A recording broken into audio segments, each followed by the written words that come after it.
X chapter 11 प्रेरितों के काम उसकी 11 अध्याय को ध्यान करें।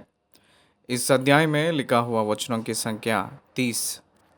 इस वचनों पर ध्यान दिए तो पहले 3 वचन पतरस ने अन्य जनता के पास क्यों गए हो, इस प्रकार की एक परीक्षा कलीसिया में पतरस ने सामना किया था।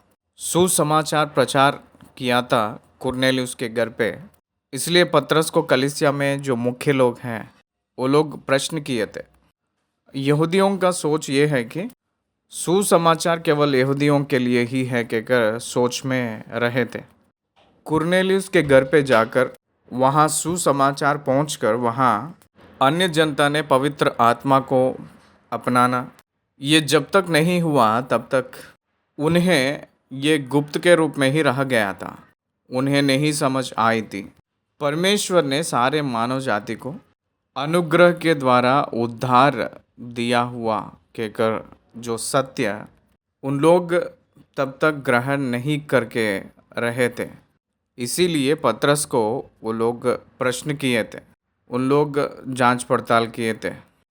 4 आयत से लेकर 10 आयत तक पतरस ने अपने आप को सही दिखवाते हुए वहाँ जो हुई थी वो सारी घटना पूरा बताए थे। उनको जो अनुग्रह किया गया उस चादर की दर्शन से लेकर कहते हुए आए थे। 11 वचन से लेकर 12 वचन तक कुरनेलियुस के घर से जो आए हैं 3 जन चमड़े का धंधा करने वाले के घर आए थे और वहाँ से 6 भाई लोग कुरनेलियुस के घर पे गए हैं कहकर पतरस उन्हें विवरण दिए थे। 13 और 14 वचनों में कुरनेलियुस को पतरस बुलाना, उसका कारण क्या है विवरण दिए थे। 15 और 16 वचनों में पवित्र आत्मा परमेश्वर ने सुसमाचार जो सुने थे उस अन्य लोगों के ऊपर पवित्र आत्मा कुरनेलियुस के घर पे जब वो उतर आए थे तब यीशु मसीह हमसे जो कहे थे उस बातें पतरस ने याद कर लिया हूँ कहकर कहते हुए उन्हें बताए थे। यूहन्ना ने जल की बपतिस्मा तो दिया था, लेकिन तुम पवित्र आत्मा से बपतिस्मा पाओगे कहकर जो प्रभु ने कहे थे उस बात याद दिलाया था उन्हें। 17 और 18 वचनों में अन्य जातियों को भी और हमें यानी यहूदियों को एक ही समान वरदान दिया कहकर परमेश्वर ने दिए हैं कहकर कहते ही यहूदियों में विश्वासियों ने बहुत खुश होकर परमेश्वर की महिमा किए थे। वो लोग कुछ भी बाधाएं नहीं डाले थे। यरूशलेम से जो तितर बितर हुए थे वो यहूदियों ने फिनीके, साइप्रस, अन्ताकिया केवल उन्हीं लोगों को सुसमाचार प्रचार किए हैं कहकर 19वीं वचन याद दिलाती है। 20वीं वचन में साइप्रस वासी और कुरेनी थे अंतियोकियों में आकर यूनानियों के भी प्रभु यीशु का सुसमाचार की बातें सुनने लगे। 21 और 22 वचनों में यरूशलेम की कलीसिया में बरनबास जो थे उनको अन्ताकिया भेजे थे। 23 और 24 वचनों में बरनबास आनंदित हुआ और उपदेश दिया कि तन मन लगाकर प्रभु को लिपटे रहो कहकर, और उनके बारे में भला मनुष्य है, पवित्र आत्मा और विश्वास परिपूर्णता उनमें है कहकर पहचाने थे। 25वीं वचन में तब वह सौल को ढूंढने के लिए तारसूस को चला गया और उसे अन्ताकिया लाया। वहाँ अन्ताकिया के कलीसिया में पौलुस और बरनबास दोनों मिलकर सेवकाई किए हैं। बहुत जनता को उपदेश दिए थे, वचन बताए थे। जितने लोग बदले थे अन्ताकिया में वो सभी लोग मसीही कहलाए थे। अन्ताकिया में मसीही लोग के रूप में कहलाया गया है। 27 वचन से लेकर आखिरी वचन तक लिखा हुआ वचन की भाग में अगाबूस नामक एक भविष्यवक्ता थे। वो जगत में बड़ा अकाल पड़ेगा कहकर क्लौदियुस के समय में पड़ेगा कहकर कहा गया है। तब चेलों ने निर्णय किया कि हर एक अपनी अपनी पूंजी के अनुसार यहूदियों में रहने वाले भाइयों की सहायता के लिए कुछ भेजना है। उन्होंने ऐसे ही किया और बरनबास और सौल के हाथ प्राचीनों के पास कुछ भेज दिया। तो ये सब बातें इस 11 अध्याय में हम लोग वचन बाय वचन को ध्यान करते हुए देख सकते हैं। तो आइए हम लोग पहली वचन से ध्यान करें। प्रेरितों के कार्य के ग्रंथ 11वीं अध्याय पहले वचन से वचन को देखना है कि अगर हम निवेदन कर रहे हैं प्रभु के नाम से। पतरस के ऊपर जो आलोचना किए थे वो घटना यहाँ हम देख सकते हैं। फिर प्रेरितों और भाइयों ने जो यहूदियों में थे सुना कि अन्य जातियों ने भी परमेश्वर का वचन मान लिया है। अन्य जनता को सुसमाचार प्रचार होना और उन लोग परमेश्वर को अंगीकार करना, ये बात उससे पहले कोई भी इतिहास में नहीं था। ये एक नया विषय है। अतः जब पतरस यरूशलेम में आया तो खतना किए हुए लोग उससे वाद विवाद करने लगे। पतरस ने कुरनेलियुस के घर पे भोजन खाया था। यहूदी लोग अन्य लोगों से जो मेल मिलाप नहीं, संगति करते हैं, संगति में नहीं रखते हैं, उन लोगों से पानी नहीं पीते हैं। कम से कम पानी भी नहीं पीते हैं तो भोजन क्या करते हैं? नहीं करेंगे ना। अगर आप ध्यान देंगे तो यूहन्ना रचित सुसमाचार 4 अध्याय में सामरी स्त्री यीशु मसीह से कहती है कि आप तो यहूदी दिख रहे हो, आपने मुझे पीने के लिए पानी मांग रहे हो। ये क्या है कहकर प्रश्न की थी उस स्त्री ने। इसलिए यहूदी लोग अन्य लोगों के हाथों से जल नहीं पीते हैं, भोजन नहीं खाते, उन्हें छूना भी मना है, वो लोग छूते भी नहीं हैं। उन लोगों को अनटचेबल के रूप में वो लोग निर्धारित करते हैं। उस प्रकार के लोगों के पास जाकर तो भोजन क्यों किया है, ये है उन लोगों का वाद। तूने खतना रहित लोगों को यहाँ जाकर उनके साथ खाया। तब पतरस ने उन्हें आरंभ से क्रमानुसार कह सुनाया। जो हुई थी वही घटना फिर रिपीट करते हुए आए थे पतरस ने। ये ऑलरेडी हम लोग ध्यान कर चुके थे बीते हुए अध्याय में। लेकिन यरूशलेम में जो कलीसिया है, पतरस जी ने कुरनेलियुस के घर पे गया हुआ संदर्भ को एक क्रमानुसार सुना रहे थे। इस 11वीं अध्याय में कहकर हम लोग समझना है। मैं यफा नगर में प्रार्थना कर रहा था और बेसुध होकर एक दर्शन देखा कि एक पात्र बड़ी चादर के समान चारों कोनों से लटकाया हुआ आकाश से उतरकर मेरे पास आया। जब मैंने उस पर ध्यान किया तो उसमें पृथ्वी के चौपाए और वन पशु और रेंगने वाले जंतु और आकाश के पक्षी देखे। और यह शब्द भी सुना, हे पतरस, उठ, मार और खा। मैंने कहा, नहीं प्रभु, नहीं, क्योंकि कोई अपवित्र या अशुद्ध वस्तु मेरे मुंह में कभी नहीं गई। इसके उत्तर में आकाश से दूसरी बार शब्द हुआ, जो कुछ परमेश्वर ने शुद्ध ठहराया है उसे अशुद्ध मत कह। 3 बार ऐसा ही हुआ। तब सब कुछ फिर आकाश पर खींच लिया गया। और देखो, तुरंत 3 मनुष्य जो कैसरिया से मेरे पास भेजे गए थे उस घर पर जिसमें हम थे आ खड़े हुए। ध्यान दीजिए, उनको जो मिली थी वो दर्शन वर्णन कर रहे थे। उस दर्शन इसलिए वर्णन कर रहे थे क्योंकि पतरस का उद्देश्य ये था, मैंने स्वयं अपने मन के इच्छा से गया नहीं उस अन्य कुरनेलियुस के घर पे। परमेश्वर ने मुझे दर्शन देकर ज्ञान का उपदेश दिए थे। परमेश्वर ने जो शुद्ध ठहराया था उसे अशुद्ध ठहराना मनुष्य को नहीं होगा। जो हम लोग जो यहूदी के रूप में हैं, जो अशुद्ध किया गया हुआ जानवर, पक्षियाँ और धरती पर रेंगने वाले कीड़े अशुद्ध के रूप में जो भावना कर रहे हैं हम, परमेश्वर ने आकाश से एक चादर के रूप में एक अचंभ वस्तु में मेरे पास ले आकर उठ, मार और खा कहकर आवाज़ दिए थे। तब मैंने कहा था, नहीं प्रभु, नहीं, क्योंकि कोई अपवित्र या अशुद्ध वस्तु मेरे मुंह में कभी नहीं गया कहकर। जब मैंने कहा तब परमेश्वर ने आकाश से दूसरी बार शब्द देकर जो कुछ परमेश्वर ने शुद्ध ठहराया है उसे अशुद्ध मत कहकर कहे थे। परमेश्वर ने जो शुद्ध ठहराया था उसको अशुद्ध कहकर मत ठहरा कहकर आज्ञा ने मुझे दिए थे। यही दर्शन मेरे जीवन में 3 बार आ चुका था। इस दर्शन को जो देखे थे पतरस, उनको ये समझ आ गया था कोई भी मनुष्य अशुद्ध के रूप में, अपवित्र के रूप में नहीं है कहकर परमेश्वर ने उपदेश दे रहे हैं कहकर जो सत्य था, इस सत्य को पतरस समझ गया है।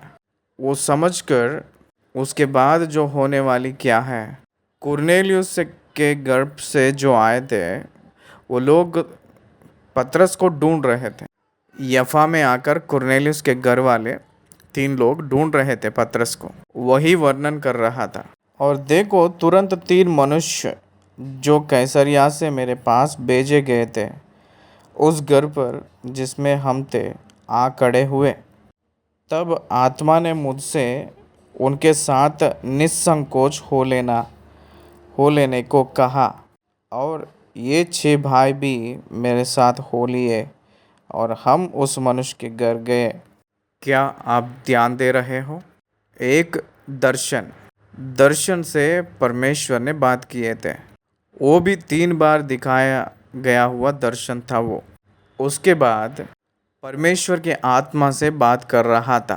परमेश्वर की आत्मा आवाज़ पतरस ने पहचान रहा था। पतरस से परमेश्वर की आत्मा निसंकोच उन लोगों के साथ जा कहकर सिखा रहा है।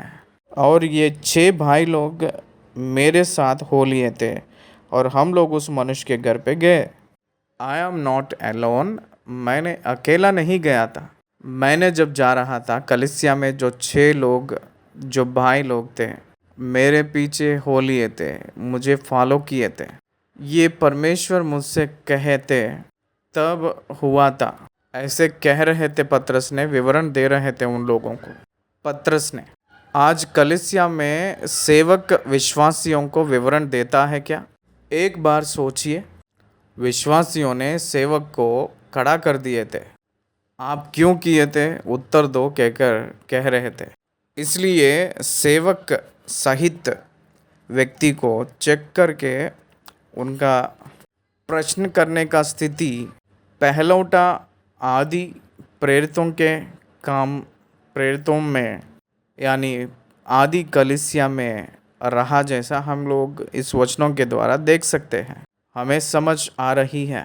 तब 13वीं आयत, उसने हमें बताया कि उसने एक स्वर्गदूत को अपने घर में खड़ा देखा जिसने उससे कहा, यफा में मनुष्य भेजकर समौन को जो पतरस कहलाता है बुलवा ले। देखिए, इसको कहते हैं कि आत्मा का कर्म, जो स्वर्गदूत ने 10 अध्याय की पहली वचनों में हम लोग देख सकते हैं। यही विषय को पतरस ने उन लोगों को बता रहे थे। ये पूरा जो विवरण देते हुए दृश्य को हम लोग देख रहे हैं। कुरनेलियुस को स्वर्गदूत ने दिखाई दिया। कुरनेलियुस को पवित्र आत्मा परमेश्वर नहीं बोला, कुरनेलियुस से स्वर्गदूत ने बात किया है। कुरनेलियुस को दर्शन नहीं मिला, कुरनेलियुस को स्वर्गदूत ने आकर बातें किया। क्या आप समझ रहे हैं? इसलिए एक विश्वासी को जो रहा है उस अनुग्रह का वरदान है, तब तक कुरनेलियुस को नहीं है। कुरनेलियुस को एक स्वर्गदूत आकर बात करना पड़ा, लेकिन पतरस को तो दर्शन एक वरदान था। वैसे ही परमेश्वर की आत्मा उनसे बात किए हैं। परमेश्वर की आत्मा विश्वासी से ही बात करती है। विश्वासी को पवित्र आत्मा का संबंध रहता है। जो विश्वासी नहीं होते हैं उनको पवित्र आत्मा का क्या संबंध है? कोई संबंध नहीं है। इसलिए केवल उद्धार पाए हुए व्यक्ति ही उस परमेश्वर की आवाज़ को वो सुन सकता है। जो केवल उद्धार पाया हुआ व्यक्ति ही, केवल वही पहचान सकता है, केवल वही ध्यान दे सकता है, केवल वही जागरूक हो सकता है। ये हम सब लोग सीखने का प्रामुख्य सत्य है। 14 आयत, तब तुमसे ऐसी बातें कहेगा जिनके द्वारा तू और तेरा सारा घराना उद्धार पाएगा। जब मैं बातें करने लगा तो पवित्र आत्मा उन पर उसी रीति से उतरा जिस रीति से आरंभ में हम पर उतरा था। कौन सी विषय के द्वारा, कौन सी बातों के द्वारा आप उद्धार पाना है, उस बातों को पतरस ने आपको बताएंगे कहकर स्वर्गदूत ने कहा। ध्यान दीजिए, स्वर्गदूतों को सुसमाचार प्रचार करने की आज्ञा नहीं मिली। सुसमाचार को प्रचार करने का अधिकार केवल मनुष्यों को ही दिया है परमेश्वर ने। स्वर्गदूत ने सुसमाचार की प्रचार केवल पतरस ही करता है कहकर कहे थे, लेकिन वो खुद प्रचार नहीं किए थे। मेरे प्रिय परमेश्वर के संतान, इस बातों को आप याद रखना है। अगर स्वर्गदूतों को ही सुसमाचार प्रचार करने का आज्ञा मिलती तो वेरी फास्ट, बहुत तेज़ी से, केवल दिन में ही कर्म को पूरा करने वाले हैं, 2000 साल का ज़रूरत नहीं था, ज़रूरत नहीं पड़ती है। लेकिन परमेश्वर ने स्वर्गदूतों को ना देकर सुसमाचार प्रचार करने का अधिकार आप सारे जगत के किनारे तक जाकर सारी सृष्टि के अंदर सुसमाचार को प्रचार करो कहकर केवल चेले लोगों को, केवल मनुष्यों को ही वो उत्तर दिए थे।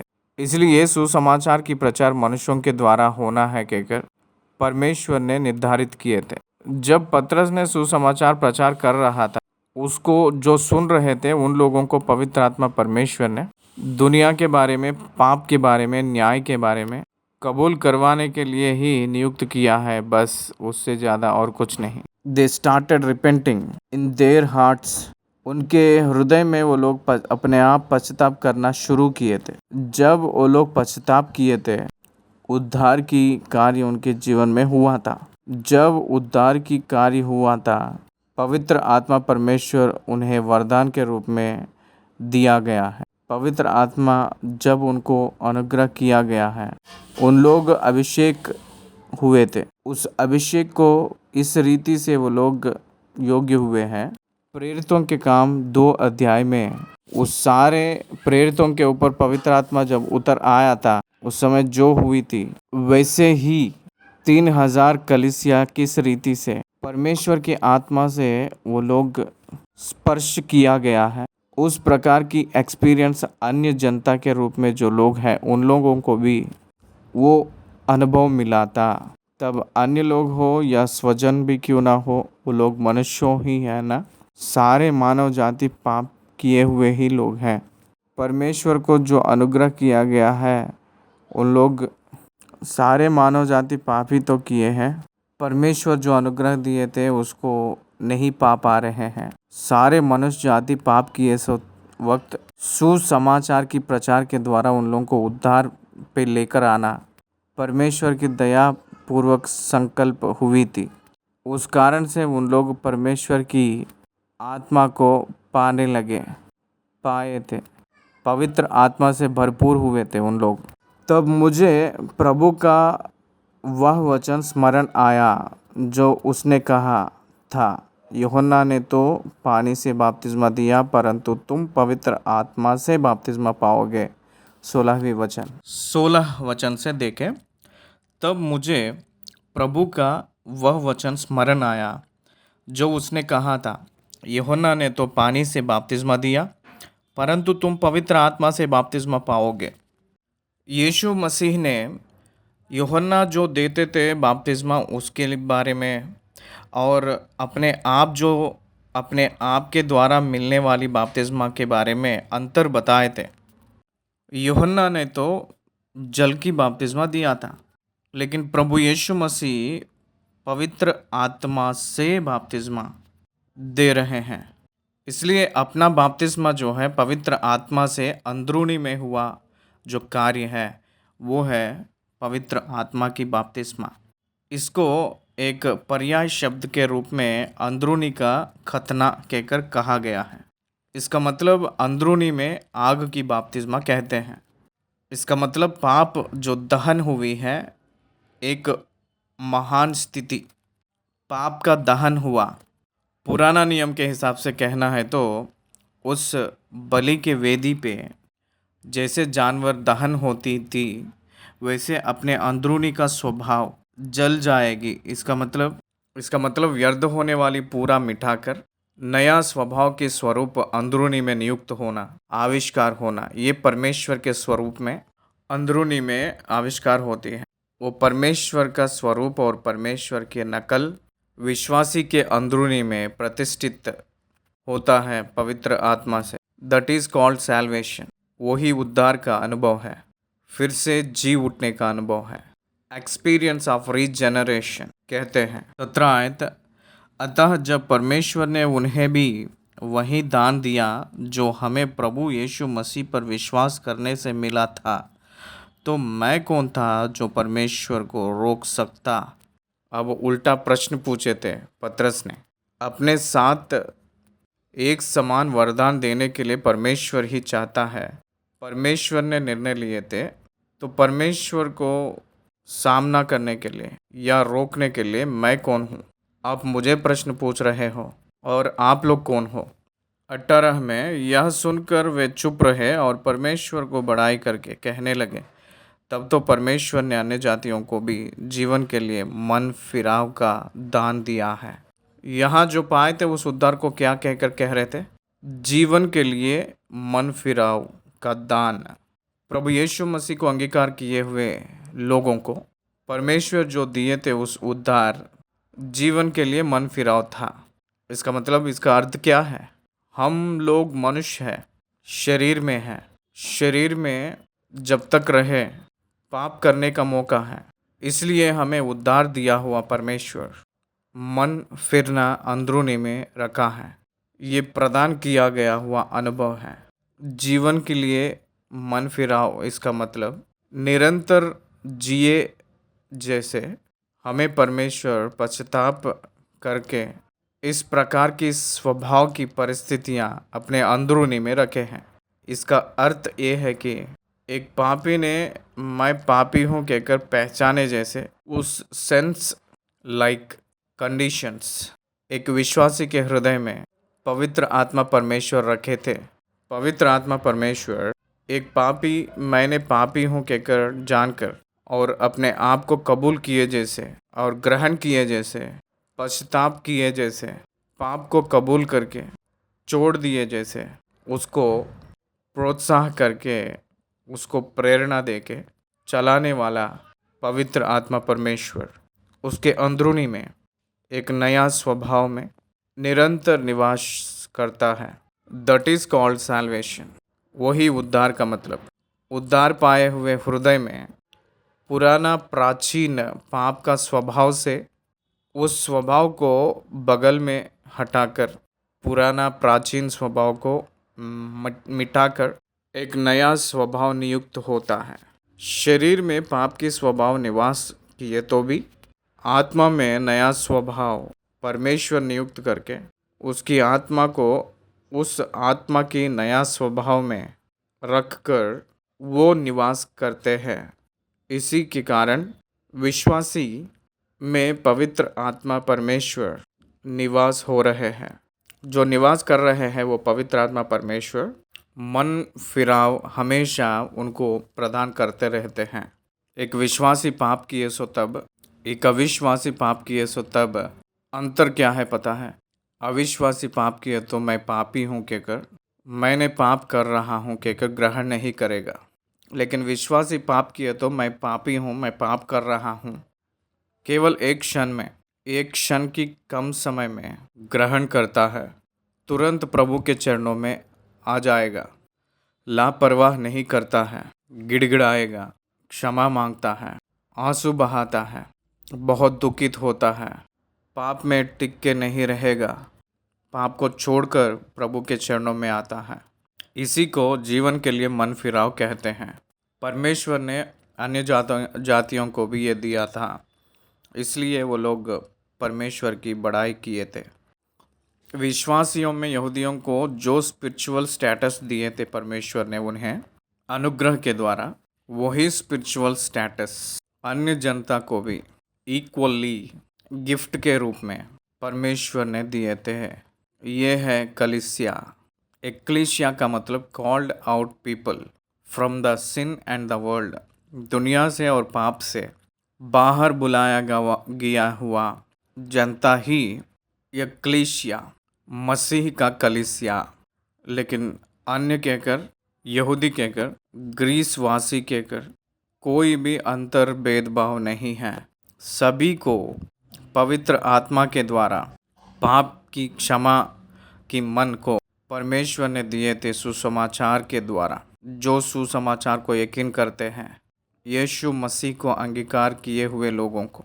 इसलिए यीशु मसीह को अंगीकार करने का कारण के वजह से पाप की क्षमा होती है। बहुत से मसीह लोग आज भी पाप की क्षमा, पाप को कबूल किए तो होता है कि अगर सोचते हैं, वो गलत है। पाप की क्षमा यीशु मसीह को अंगीकार करने के वजह से होती है कि अगर परमेश्वर के वचन हमें बता रही है। तो 19 की वचन अगर हम देखें तो, जो लोग उस क्लेश के मारे जो स्तिफनुस के कारण पड़ा था, तितर बितर हो गए थे, वे फिरते फिरते फिनीके और साइप्रस और अंताकिया में पहुँचे, परंतु यहूदियों को छोड़ किसी और को वचन ना सुनाते थे। स्तिफनुस के मृत्यु के बाद कलीसिया में सताव बढ़ गया था। तब तक केवल प्रेरितों तक ही सताव होने वाली बात, वो जो हिंसा बढ़कर विश्वासियों तक पहुंची थी। विश्वासियों ने यरूशलेम छोड़कर भाग गए थे। उन लोग जब चले गए थे, तब फिनीके, साइप्रस और अंताकिया के प्रांतों में जो यहूदी लोग रहते थे, उन सभी को, जो तितर बितर हो गए थे यहूदी लोग, सुसमाचार प्रचार किए थे। परंतु उनमें से कुछ साइप्रस वासी और कुरेनी थे, जो अंताकिया में आकर यूनानियों को भी प्रभु यीशु के सुसमाचार की बातें सुनाने लगे। प्रभु का हाथ उन पर था और बहुत लोग विश्वास करके प्रभु की ओर फिरे। क्या आप लोग ध्यान दे रहे हो अंतर को? सुसमाचार की जब प्रकट हुआ था, उस समय और एक बात हुई थी, वो ये है कि प्रभु के हाथ उन पर था। That is called the work of the Holy Spirit. When a preacher preaches the gospel, the Spirit of God convinces to the gospel. एक सेवक सुसमाचार प्रचार तक करता है, उस प्रचार को कबूल करने का कार्य पवित्र आत्मा परमेश्वर करता है। Regeneration in spirit caused by the Spirit of God only.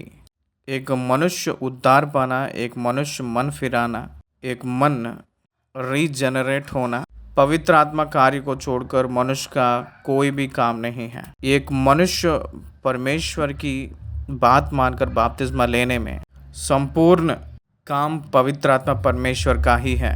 मेरे प्रिय भाई और बहन, हमें सुसमाचार को ही केवल ले जा रहे हैं, लेकिन आत्मा का कार्य करने वाला केवल परमेश्वर ही है। 22 वचन, जब उनकी चर्चा यरूशलेम की कलीसिया के सुनने में आई, तो उन्होंने बरनबास को अंताकिया भेजा। अंताकिया तक कलीसिया बढ़ गई थी। यरूशलेम, यहूदिया, सामरी को पार करके पृथ्वी के छोर तक सुसमाचार चलने के लिए अंताकिया कहकर एक मुख्य केंद्र को परमेश्वर नियुक्त कर लिए हैं।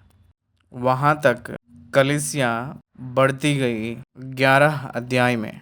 उसके बाद 13 अध्याय से देखें तो 26वीं अध्याय तक पृथ्वी के छोर तक पहुँच गए कहकर हमें समझ आती है। पौलुस जी के 3 मिशनरी यात्राएं सुसमाचार को विश्व व्याप्ति करने का काम जो प्रभु ने नियुक्त किए कहकर हमें समझ आएगी। पहले 12 अध्यायों में पतरस की सेवकाई का जो काम दिखाई दिए, तो बाकी 13 अध्याय से लेकर 26 अध्याय के बीच में पौलुस जी के सेवकाई का विधि हमें स्पष्ट रूप में दिखाई देती है। 23 अध्याय, वह वहां पहुंचकर और परमेश्वर के अनुग्रह को देखकर आनंदित हुआ और सबको उपदेश दिया कि तन मन लगाकर प्रभु से लिपटे रहो। क्या आप ध्यान दे रहे हो? सुसमाचार प्रचार हुए के बाद, लोग प्रभु को विश्वास किए के बाद परमेश्वर के अनुग्रह को देखकर आनंदित हुआ। अनुग्रह के द्वारा उद्धार मिली है कहकर बरनबास ने आनंदित हुआ। आनंद होकर उन लोगों को क्या कहा था पता है? तन मन लगाकर प्रभु से लिपटे रहो कहा था। That is the important lesson for every believer. Prabhu को तन मन लगाकर लिपटे रहना ये एक चेतावनी है। इट्स ए वार्निंग लाइक कलीसिया आप यीशु मसीह प्रभु को तन मन लगाकर लिपटे रहो स्थिर हृदय से। उत्पत्ति के पुस्तक 2 अध्याय में पुरुष अपने माता पिता को छोड़कर अपने पत्नी से लिपटे रहता है, एक तन होते हैं कहकर लिखा है। लिपटे रहने का मतलब एक ही मन होकर रहना। लिपटे रहने का मतलब जो दो भाग चिपका कर दो कागज को चिपकाएंगे तो किस रीति से एक ही कागज के रूप में दिखाई देती है, वैसे ही प्रभु के मन से आपके मन एक रहे जैसे स्थिर निर्णय ले लीजिए। स्थिर हृदय से प्रभु की ओर लगे रहो कहकर चेतावनी दिया था बरनबास ने। आज जो मसीह वाले हम सब लोग भी प्रभु की मन को लिपटे रहना है अपने मन से, स्थिर हृदय से परमेश्वर के हृदय पे लिपटे रहना, ऐसे जीना है हमें। 24 वचन, वह एक भला मनुष्य था और पवित्र आत्मा और विश्वास से परिपूर्ण था और अन्य बहुत से लोग प्रभु में आ मिले। बरनबास कैसा व्यक्ति है? एक भला मनुष्य था, पवित्र आत्मा और विश्वास से परिपूर्ण था, एक अच्छा गवाही पाया है, लोग उसे पक्ष खड़े थे। 25 आयत, तब वह शाऊल को ढूंढने के लिए तारसुस को चला गया, तब वह उससे मिला तो उसे अन्ताकिया लाया। क्या आप ध्यान दे रहे हैं? अन्ताकिया में जो लोग हैं वो लोग मसीह वालों के रूप में बुलाया गया है। अन्ताकिया में एक मसीह का केंद्र नियुक्त किया गया है। यरूशलेम यहूदियों को मुख्य केंद्र था, अन्ताकिया मसीह के कलीसिया को मुख्य केंद्र है। शाऊल को ढूंढने के लिए तारसुस को गया। तारसुस शाऊल का नेटिव प्लेस था, उसको साथ में मिला और साथ अन्ताकिया लाया। बरनबास ने शाऊल जो पौलुस के रूप में बदले के बाद पौलुस की सेवकाई को बहुत प्रामुख्य रूप की काम किए थे। पहला मिशनरी यात्रा ये दो लोग ही मिलकर किए थे। दूसरी मिशनरी यात्रा में उन दोनों के बीच में जो अंतर आने के वजह से वो लोग जो यात्रा करना है अपने इच्छा से किए थे, परंतु पहले मिशनरी यात्रा को पहला कदम क्या है कहकर देखे तो अन्ताकिया में जो हुआ था 1 साल की सेवकाई, वो 1 साल की सेवकाई अन्ताकिया में स्थिर किया गया है। 26 आयत, जब वह उससे मिला तो उसे अन्ताकिया लाया और ऐसा हुआ कि वे 1 वर्ष तक कलीसिया के साथ मिलते और बहुत लोगों को उपदेश देते रहे और चले सबसे पहले अन्ताकिया ही में मसीही कहलाए। इस वचन को अंडरलाइन कर लीजिए, यही मसीही का शब्द उगा है। 27 वचन, उन्हीं दिनों में कई भविष्यवक्ता यरूशलेम से अन्ताकिया आए। उनमें से अगाबूस नामक एक ने खड़े होकर आत्मा की प्रेरणा से यह बताया कि सारे जगत में बड़ा अकाल पड़ेगा। वह अकाल क्लौदियुस के समय में पड़ा। भाइयों की सहायता के लिए कुछ भेजे। 29 एक बार पढ़े। तब चेलों ने निर्णय किया कि हर एक अपनी अपनी पूंजी के अनुसार यहूदिया में रहने वाले भाइयों की सहायता के लिए कुछ भेजे। देखिए मन फिराए हुए लोग कैसे रहते हैं पता है? एक संदेश समाचार उन्हें मिला, वो क्या है? अकाल की काल में वो लोग कष्ट उठा रहे हैं विश्वासी लोग कहकर समाचार सुनते ही संतृप्ति से रहने वाले, समृद्धि रहने वाले विश्वासियों ने क्या किए थे? अपने अपने सामर्थ्य के हिसाब से मदद भेजने के लिए निर्णय लिए थे। क्लौदिया राजा के समय वो जो अकाल आया था तब चेलों ने निर्णय किया कि हर एक कहकर लिखा है, 1 और 2 नहीं, हर एक अपनी अपनी पूंजी के अनुसार वो लोग मदद को सहायता के लिए निर्णय लिए थे। हर एक मसीह वाले ज़रूरत पड़े हुए हर एक मसीह वालों को मदद करने के लिए निर्णय लेना है। अकाल के समय में, कर्जा के समय में जो तड़प रहे हैं अपने भाई जो मसीह वाले हाथ बढ़ाने के लिए स्थिर निर्णय आपको लेना है। उन्होंने ऐसा ही किया और बरनबास और सौल के हाथ प्राचीनों के पास कुछ भेज दिया। कलीसिया के अंदर रहने वालों के क्षेम और वृद्धि हुए जैसे देखभाल करना यहाँ हमें दिखाई दे रही है। क्या आज के ज़माने में यह है क्या? परमेश्वर के जन, परमेश्वर के दास लोग अपने लिए, अपने पेट के लिए, अपने हाथों पे जो आ रहा है उस धन के ऊपर कंसंट्रेट कर रहे हैं, ना कि कलीसिया के धन कलीसिया में जो ज़रूरत है उन लोगों के पास पहुँचे जैसे कलीसिया यत्न नहीं कर रहा है कि कर 100% ट्रूथ आज ये है।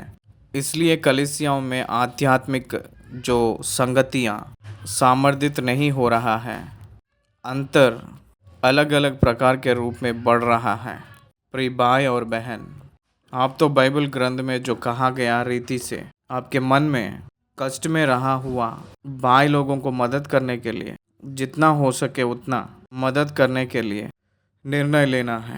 इस रीति से उन प्राचीनों को मदद करने के वजह से ये अध्याय यहाँ ख़त्म हुई है। धन्यवाद। 11 अध्याय ख़त्म हुई है। धन्यवाद।